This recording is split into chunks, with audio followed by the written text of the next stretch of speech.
Вау. А офис классный.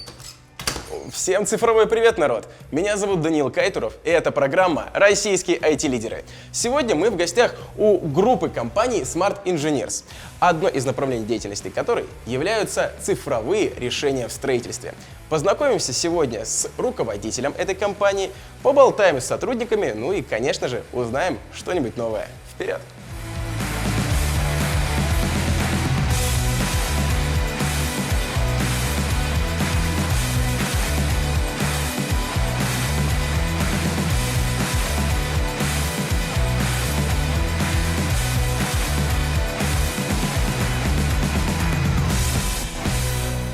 Компания Smart Engineers была основана в 2012 году. Компании уже 10 лет.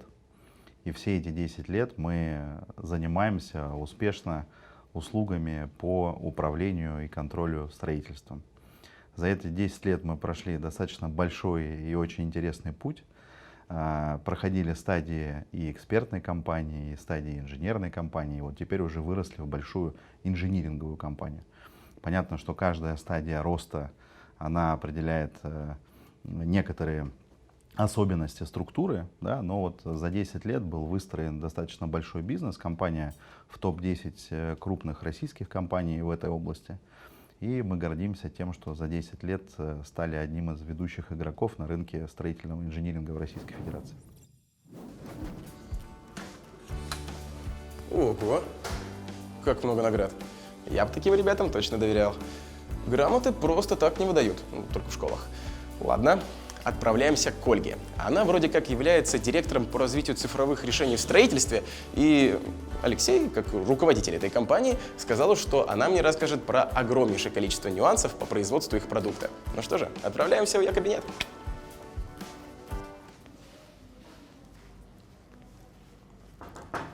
Здравствуйте. Здравствуйте. Я не отвлекаю? Нет, отлично, проходите. Супер, тогда я войду. Меня зовут Даниил, я некий стажер. Хотелось бы узнать, чем вы тут занимаетесь и какую конкретно должность вы занимаете в этой компании. Приятно познакомиться, Даниил. Меня зовут Цыганова Ольга, я директор по развитию цифровых решений в строительстве. Если коротко о компании, для начала, цифровые решения в строительстве – это совместное предприятие группы компаний Smart Engineers, которая занимается управлением строительством, и всем известной фирмы 1С. На платформе 1С есть большое количество решений не только для бухгалтерии, но и для строительных организаций в том числе. Вот конкретно мы на платформе 1С разработали сервис по исполнительной документации. Если официальным языком сказать, то исполнительная документация – это графические и материалы, которые отражают в себе фактическое выполнение проектных решений, а также фактическое расположение элементов строительного проекта. Для примера я, кстати, хотела вам показать. Так, давайте. У нас есть комплекты исполнительной документации, их можно посмотреть. И если сравните, вот эти 9 комплектов исполнительной документации сделали инженеры ПТО за одну рабочую неделю, и они еще не согласованы. Ого, я столько книг за лето не читал. Вот это да. А если посмотреть на цифровое решение, то можно обратить внимание, что эти комплекты вот здесь без бумажного документооборота, и они уже согласованы. И сделал это все инженер ПТО за 4 рабочих часа. Стоп, это сделал всего один человек? Это сделал один человек. Но на распечатку, брошюровку и на согласование, и на поиск сертификатов на материалы ушло более 1 недели. Вау. А можете ли вы меня чему-нибудь научить? Ну, вот, не знаю, например, как правильно составлять таблицу 1С? Или же, например, как в ней работать? Ну, вот какие-нибудь такие нюансики рассказать мне. Мне правда интересно. Да, я сейчас попрошу моих сотрудников придумать вам задачи, они вам покажут, расскажут и все сделаете. Супер. Тогда пятюньку. Спасибо. Вам спасибо большое. Жду от вас задач. Да, заходите к нам. Достижение и гордость за компанию, я бы сказал, что, наверное, это наш коллектив. Да? Коллектив, который формировался вот уже 10 лет. Я могу сказать, что для компании, которая занимается инжинирингом, это на самом деле очень сложный процесс. Мы помогали разным инвесторам выходить из очень сложных ситуаций, да, когда были там недострои, когда с площадки уходил генподрядчик, когда были большие проблемы в проектной документации. И все эти кейсы были успешными. Да? Поэтому мы в том числе гордимся коллективом, мы гордимся теми проектами, которые мы сделали. И, конечно, есть определенные достижения, да, компании, которые отмечены уже и благодарностями, в том числе благодарности Министерства строительства и жилищно-коммунального хозяйства. Это тоже большое признание, оценка того пути, да, который мы прошли за эти годы. Да, это тоже для нас важно, это некая фиксация. Но и еще у нас есть определенное достижение. Мы первыми на рынке начали собирать вот эти вот успешные кейсы в книге. Мы посмотрели, что нет на рынке литературы, которая бы не рассказывала о управлении строительством с научной точки зрения, а именно с практической. Да? Мы сделали в 2020 году, это была пандемия, мы выпустили нашу первую книгу просто как пробу пера. Но в итоге я даже не знаю, сколько было продано тысяч экземпляров этой книги. У многих людей, которые в нашей стране занимают и высокие посты, и высокие должности, и в девелопменте, и в строительстве, эта книга лежит на рабочем столе. И следующая наша остановка – это кабинет юриста компании Smart Engineers. Узнаем, чем он тут занимается. Вперед! Меня зовут Даниил, очень приятно. Александр. Здравствуйте. Я пришел к вам познавать азы юриспруденции. Расскажите, пожалуйста, чем занимаетесь вы в этой компании, конкретно как юрист? Ну, в общем, работа юриста в любой компании более-менее одинаково похожа, так как правовое сопровождение деятельности любой компании необходимо с момента создания организации. Любая организация с момента появления сразу попадает в правовое пространство, в котором действуют определенные правила, нормы, требования. У нас есть контрагент, у него есть, как у любой организации, свой ИНН, да, это индивидуальный номер налогоплательщика. Он есть и как у физических лиц, так и у юридических лиц.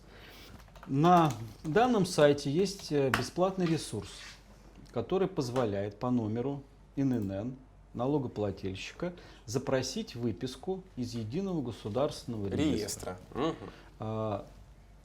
Данная выписка предоставляется бесплатно, оперативно, в течение нескольких секунд эта выписка скачивается с сайта, и вы можете сохранить ее на компьютере.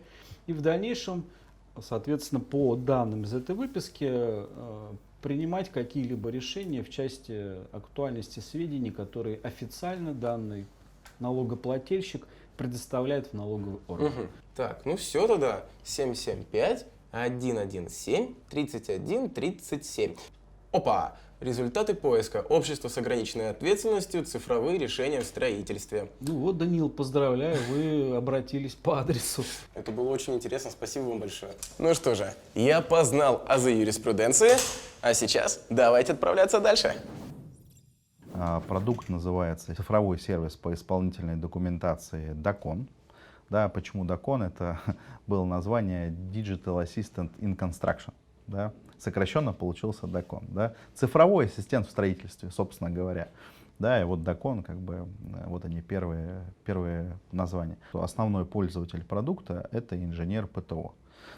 А интересанты и покупатели продукта могут быть разные в зависимости от роли в проекте. Покупателем этого продукта может быть заказчик, да, потому что продукт решает боль заказчика. Заказчику нужно, как мы ранее обсуждали, да, для того, чтобы инвестор захотел построить какое-то предприятие, какой-то объект, но его недостаточно построить, его нужно ввести в эксплуатацию. Очень важно. А ввести в эксплуатацию объект без исполнительной документации невозможно. Поэтому, конечно, заказчик, да, для него очень важно, да, чтобы исполнительная документация была сформирована, корректно сформирована, принята, да, проверена, и, соответственно, объект был введен в эксплуатацию. Поэтому основной заказчик, интересант этого продукта, то есть основной потребитель и интересант этого продукта — заказчик. Да. который может, скажем так, дать доступы, да, для там, всей команды и для подрядчиков, и, соответственно, сказать, чтобы они работали именно вот в этой программе, да, потому что ему это важно. Другой, да, значит, покупатель, да, этого продукта — это технический заказчик. Собственно, точно такие же компании, как группа компаний Smart Engineers, которые ведут и управляют проектами строительства, да, потому что для инжиниринговых компаний, где инвестор и заказчик делегируют эту функцию для технического заказчика, для них, соответственно, тематика исполнительной документации, ее, скажем так, подготовки, контроля и сдачи тоже является составной частью услуги. Да, поэтому для технического заказчика и в целом для инжиниринговых компаний это очень важная на самом деле функция. И важная, и всегда очень проблемная. Да, поэтому этот продукт Dacon помогает также решить боль и технического заказчика. Продолжим знакомство с компанией, и на очереди у нас отдел маркетинга. Узнаем, чем они тут занимаются. Да. Здравствуйте. Здравствуйте. Я не помешаю? Нет, можете проходить. Супер. Так. Очень приятно. Меня зовут Даниил. Взаимно, Кристина. Расскажите, пожалуйста, чем вы тут занимаетесь? Как мне известно, это вроде как отдел маркетинга. Да, вы не ошиблись, это действительно отдел маркетинга. Мы занимаемся продвижением компании и правильным позиционированием на рынке. Как известно, в любой компании, чтобы маркетинг работал отлично, нужно знать, кто целевая аудитория и как и где представлять продукт этой аудитории. И на самом деле может показаться, что строительная сфера достаточно сложна, и маркетинг здесь скучный и однообразный. Но на самом деле это совершенно не так. Не так. Задачи маркетинговые у нас очень-очень интересные. Мы и организовываем сами мероприятия. Например, проводим всероссийский форум ежегодно. Вот, поэтому обязательно пригласим вас посмотреть. Я буду ждать пригласительный билет. Обязательно, да. Также мы сами участвуем в мероприятиях. Например, наш цифровой сервис Dacon мы представляем на разных IT-выставках. Не могли бы вы дать мне какое-нибудь задание, чтобы я тоже научился азам маркетинга? Да, конечно. Давайте пройдем к компьютеру. И сейчас мы приступим к дизайнерской части нашей работы. Сейчас я вам покажу один из слайдов, который мы делаем с тем опытом, который мы сами делаем.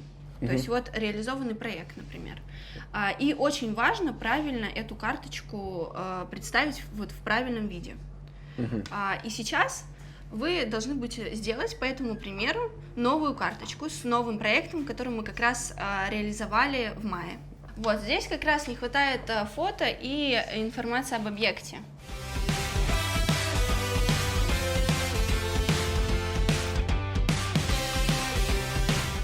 Теперь мы это все добавим в общую презентацию и распечатаем ее в полном виде, чтобы уже коллеги могли брать на встречу с заказчиком. Спасибо вам большое, Кристина. Давайте потихоньку. Пожалуйста.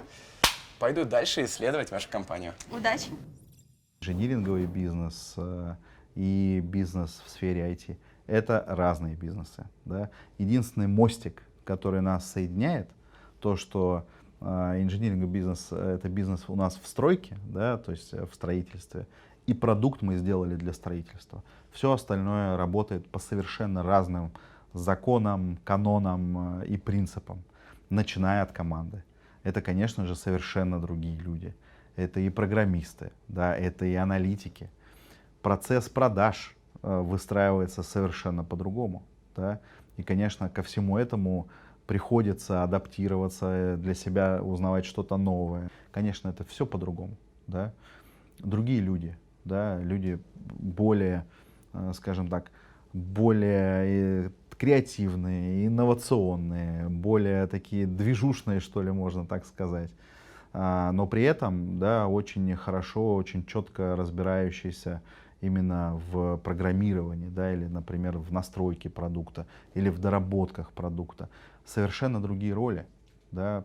Если у нас в инжиниринговом бизнесе, например, есть там, ну, не знаю, руководитель проекта, и он же для проекта, скажем так, царь и бог, да, под ним уже формируется структура инженеров с разными компетенциями. Да. То здесь есть у нас технический директор, да, но, скажем так, распределение ролей, оно совершенно разное. О, становится все только интереснее. Сейчас мы с вами отправляемся к Екатерине. Она является техническим директором и расскажет она о производстве и команде в компании. Вперед! Тук-тук. Да? Екатерина, здравствуйте. Здравствуйте. Меня зовут Даниил, я вот здешний новый стажер и хочу узнать поподробнее про вашу компанию. Я вроде как знаю, вы являетесь техническим директором, верно? Совершенно верно. Расскажите, пожалуйста, про вашу должность и что вы делаете в компании. Ну, я, собственно, занимаюсь производством нашего программного продукта. То есть я командую теми специалистами, которые еженедельно выпускают новый релиз для конечных пользователей. В моей команде 3 направления. То есть у нас Какие 3 направления? все начинается с проектирования новых функций. У нас один спринт – это всего 2 недели. То есть за 2 недели мы делаем 2 новых релиза. Естественно, это очень быстро, нам надо очень быстро разрабатывать и выводить пользователям новые функции. Ну это Поэтому да, достаточно короткий срок такой, прям очень. это очень мало, но для нас это норма. Еженедельно мы собираемся, у нас специалисты, эксперты именно по строительству, анализируют, что нового у нас появилось в законодательстве, какие новые потребности у наших текущих клиентов есть. Мы все это собираем в одну большую кучку и раскладываем на новый спринт. То есть определяем, какие задачи будет решать программист, а может быть не только программист, может быть он будет вместе с юристом действовать. Бывают В и одной такие команде. функции. Конечно, так тоже бывает. И готовим это для того, чтобы уже ведущий специалист по программированию, он сел и начал писать код. Собственно, это вторая часть нашей команды, специалисты, которые занимаются написанием кода. Это те самые мрачные, как их принято рисовать в мемах, специалисты, которые сидят, пишут, они никого не хотят видеть, у них тяжелая, сложная работа, потому что очень важно это делать быстро и без ошибок. Некачественно, да. Да, а вот про качество это уже 3-й этап. У нас есть специалисты, которые обязательно проверяют код, примеряют на себе от лица конечного пользователя, утверждают в прод, то есть выкат на промышленную среду, и готовят сопутствующий материал, чтобы пользователь открыл и понял, а что у нас поменялось и как он с этим может работать. То есть уже упаковывают и доносят до конечного потребителя весь готовый продукт, его новый релиз. Полностью уверены в том, что там Конечно. все доведено до идеала. Да, Спасибо вам большое за интервью и хорошего вам дня. Оп. Спасибо, вам Пока-пока. тоже. Есть продукты сложные, ну, в том числе вот наш продукт сложный, но мы в сфере сложной работаем. И даже инжиниринг у нас строительный, да, то есть у нас в принципе бизнес сложный сам по себе, что один, что второй. Да, если говорить о каком-то там классном приложении, да, которое вот ты его сделал, выпустил, и оно взлетело, и ты стал миллионером, то это, наверное, не про наш IT-бизнес. Да, наш IT-бизнес, он такой IT там в сфере инжиниринга, другая сфера, да. Что касается приложений, тут, наверное, и каких-то быстрых историй, тут важно угадать, скажем так, быстрый спрос, то, что купят завтра 1 миллион человек, 10 миллионов человек, да, вот такие проекты.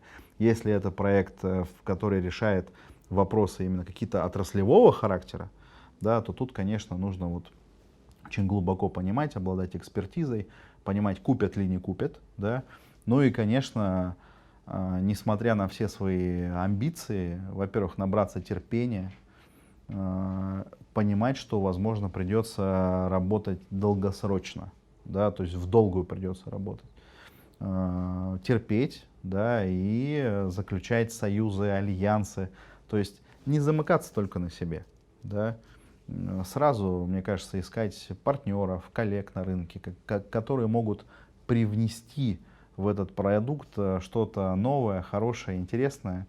И, конечно, не обижаться, да, когда тебя критикуют.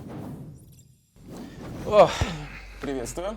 Меня Добрый зовут день. Даниил. Игорь, очень приятно. Игорь, очень приятно. Я тут у вас новый стажер. Расскажите, пожалуйста, про вашу должность и чем вы занимаетесь в компании. Я руководитель проектов группы компании Smart Engineers. Вы являетесь руководителем практически всех проектов в компании? Или у вас есть помощники?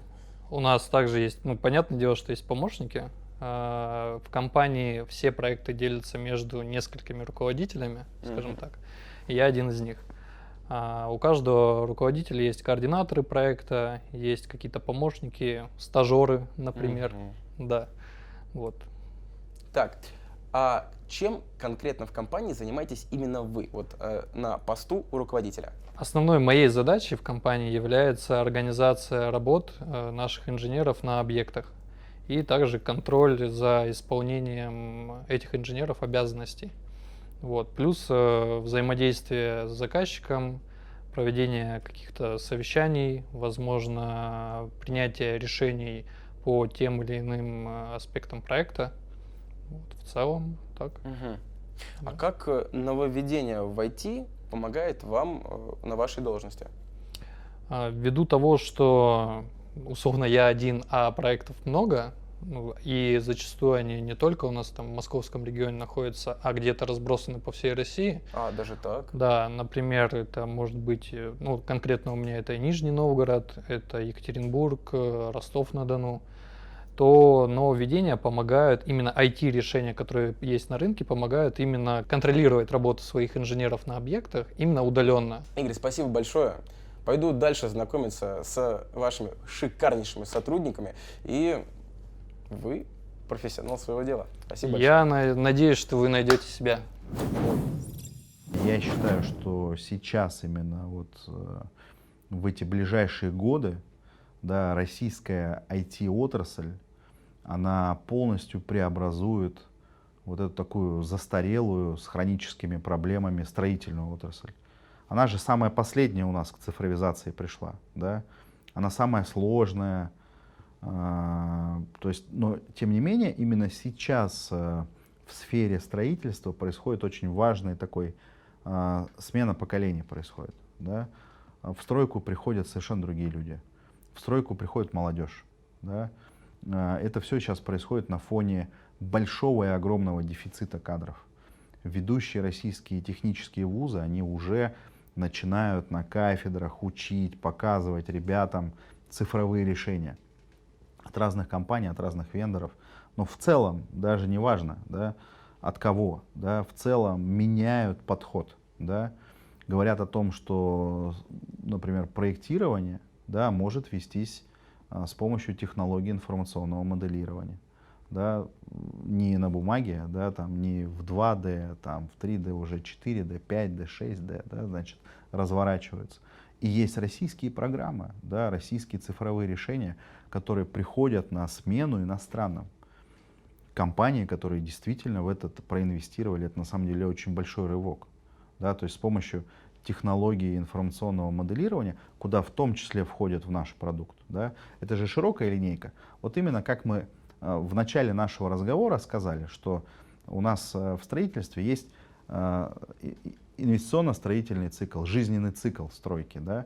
Это и стадия, там, условно говоря, стадия инициации, стадия проектирования, стадия строительства, ввод в эксплуатацию и дальнейшая эксплуатация объекта. Вот это вот стадия жизненного цикла объекта, да, там, построенного там, и в процессе. И вот под каждую эту стадию скажем так, в российском IT-секторе разработаны различные продукты. Как правило, программисты занимаются огромнейшим количеством задач и выполняют их каждый божий день в огромнейшем количестве. Сейчас мы с вами отправляемся к Роману, который является ведущим специалистом в сфере программирования в этой компании. Интересно, чем же занимается он?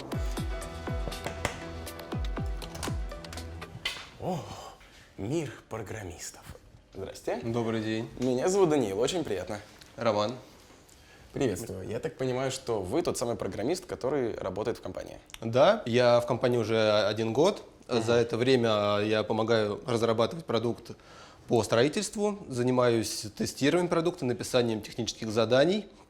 Также помогаю клиентам работать в сервисе, начать первые шаги в работе с цифровой исполнительной документацией. Вот, и предлагаю сейчас ознакомиться и попробовать самому. А это у нас вот Дакон тот самый, да? Да, тот самый Дакон. И как раз вот журнал, про который я говорил, который мы сейчас разрабатываем. Для всех Занесение задач. данных. Для занесения данных. Да. Вот. И так как мы добавили новые кнопки, Мне необходимо проверить то, что они функционируют. Вот, можете сами попробовать. Кнопки, вы имеете в виду, это вот этого, да? Вот эти кнопки все можете А, потыкать. это все кнопки. Да. Окей. Вот, можете нажать несколько, проверить то, что они все работают. Заодно Тыкать проверим, как отработал наш программист. Супер, сейчас проверим его работу. Здесь мы проверили только функцию, то, что кнопка работает, и опять закрываем ее Все, понял. Так, и проверяем следующую кнопку. распечатать журнал. К сожалению, возникла непредвиденная ошибка. Да. И теперь нам, так как мы нашли ошибку, нужно поставить задачу разработчику, чтобы он эту ошибку устранил. Так, сформировать отчет об ошибке? Да, нам нужно посмотреть, какая ошибка. Нажимаем «Сформировать отчет». Так, отчет об ошибке. Выводим пробный текст ошибки. Нет, здесь программа сама формирует отчет. Нам нужно только нажать на подробный текст ошибки. Слушайте, это было очень познавательно. Шикарнейший экспириенс. Спасибо вам большое, Роман. Да, пожалуйста. Надеюсь, вам понравилось. Мне очень понравилось, правда. Так что я к вам обязательно еще зайду, но мне еще нужно посетить нескольких ваших коллег. Отправляюсь к ним. Вау! Как оказалось, программирование — это очень интересно. Мне понравилось искать ошибки и устранять их. А сейчас давайте же отправимся дальше. На самом деле проблема в этом, да, вот в отрасли строительства с тем, что у нас очень хорошо готовят студентов с точки зрения их технических знаний, да, но с точки зрения управленческих знаний, да, в этом есть большой провал. Да, поэтому мы пытаемся эту нишу на своем уровне, да, на котором мы можем, мы стараемся эту нишу восполнить. Поэтому есть и форум, есть наши мероприятия, которые мы проводим, есть наши книги, да, которые мы в том числе пишем, есть аналитика, да, по самым интересным вопросам, да, о которых мы как бы говорим, мы выпускаем. Вот, наверное, наша гордость, она именно складывается вот из этих показателей. Йо-йо-йо-йо, парни, здорово! Давайте знакомиться, меня зовут Даня. Ваня. Ваня и Денис. И Денчик, очень приятно. Я тут новоиспеченный стажер, такой же, как и вы, и решил у вас спросить, чем вы тут занимаетесь, ну и вообще, нравится ли вам тут работать. Денис, давай с тебя начнем. Скажи, какая у тебя сейчас основная забота в этой компании? Мы развиваем принципиально новый продукт на рынке, IT-рынке. И моя задача подумать, как его продвинуть так, чтобы он стал одним из, наверное, тех, которые будут самые востребованные в своей отрасли. И что конкретно ты делаешь для того, чтобы эту задачу выполнить? Веду коммуникации с партнерами, назначаю встречи, веду с ними диалоги, партнерство и так далее. То есть ты только стажер, а тебе уже доверили такую важную задачу? Ну, видимо, руководству понравилось, как я с какой ответственностью отношусь к заданиям, которые они мне дают, и, возможно, видят перспективы дальнейшего развития в этой компании. Круто. А у тебя, Вань, какая сейчас основная задача? Моя основная задача — это разработка готовых решений по автоматизации в различные наши компании-заказчиков. Автоматизация различных достаточно простых процессов, как, например, заявление на отпуск. Чтобы это можно было делать не с помощью документов и того, чтобы ходить от одного сотрудника к другому, а внутри системы удобно, интерактивно и доступно. То есть как это происходит? Какой-то человек отправляет запрос, что он хочет выйти в отпуск в такой-то период? Да, и после этого его заявление проходит по определенному маршруту, который уже выстраиваю я. Парни, спасибо вам большое. Вы очень классные, вы очень крутые. Я желаю вам скорейшего карьерного роста, ну и, конечно же, успехов в учебе. Давайте, не скучайте. Оп, Петюнька. Давайте, ребят. Пока-пока.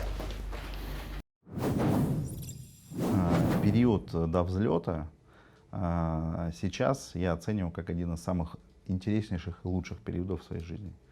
Потому что в этот момент ты всегда очень четко понимаешь, где твои друзья, да, кто твой друг, кто тебя действительно поддерживает, да, кому просто интересно, ты, скажем так, барахтаешься, ты выплывешь или не выплывешь, да. Вот это на самом деле очень важный такой период, и в том числе этот важный период разобраться с самим собой. Вот, конечно, на протяжении этого периода меня мотивировали, ну, мои близкие родственники, друзья меня мотивировали, да, у которых уже был опыт в бизнесе, да, и они, конечно, говорили терпеть, дожимать, терпеть, дожимать, терпеть, дожимать. Вот так, соответственно, и получилось, да, значит, этот период как-то пройти, проскочить. Но отматывая назад, да, это было очень интересно. Это было очень интересно, и, конечно, каждому, кто попробует себя в предпринимательской сфере, если вы, правда, не изобрели новый Facebook там, или еще что-то, которое сразу взлетит, у вас будет вот этот вот первый период, где вы должны будете договориться с собой, да, попробовать, скажем так, себя на твердость, да, на достижение результата, да, и на усидчивость. Что самое удивительное, это тоже очень важное качество в бизнесе, да? Когда ты, знаете, как есть люди, которые загораются, да, а потом быстро перегорают. Да, если ты что-то решил твердо делать, да, ты должен, невзирая, получается у тебя, не получается, там, не взлетаешь ты, не взлетаешь, ты должен вот как бы очень четко, постоянно работать, и тогда будет успех. А не то, что, знаете, как бывает, ты попробовал, не получилось, бросил. Попробовал, не получилось, бросил. В бизнесе так не работает. По крайней мере, в инжиниринге. Ну что, друзья, сегодня я был и программистом, и юристом, и маркетологом. И все эти профессии объединены одной общей идеей. Здорово, что развитием цифровизации в строительстве занимается именно российская компания. Ну а с вами был Даниил Кайтуров. И еще увидимся. Пока-пока.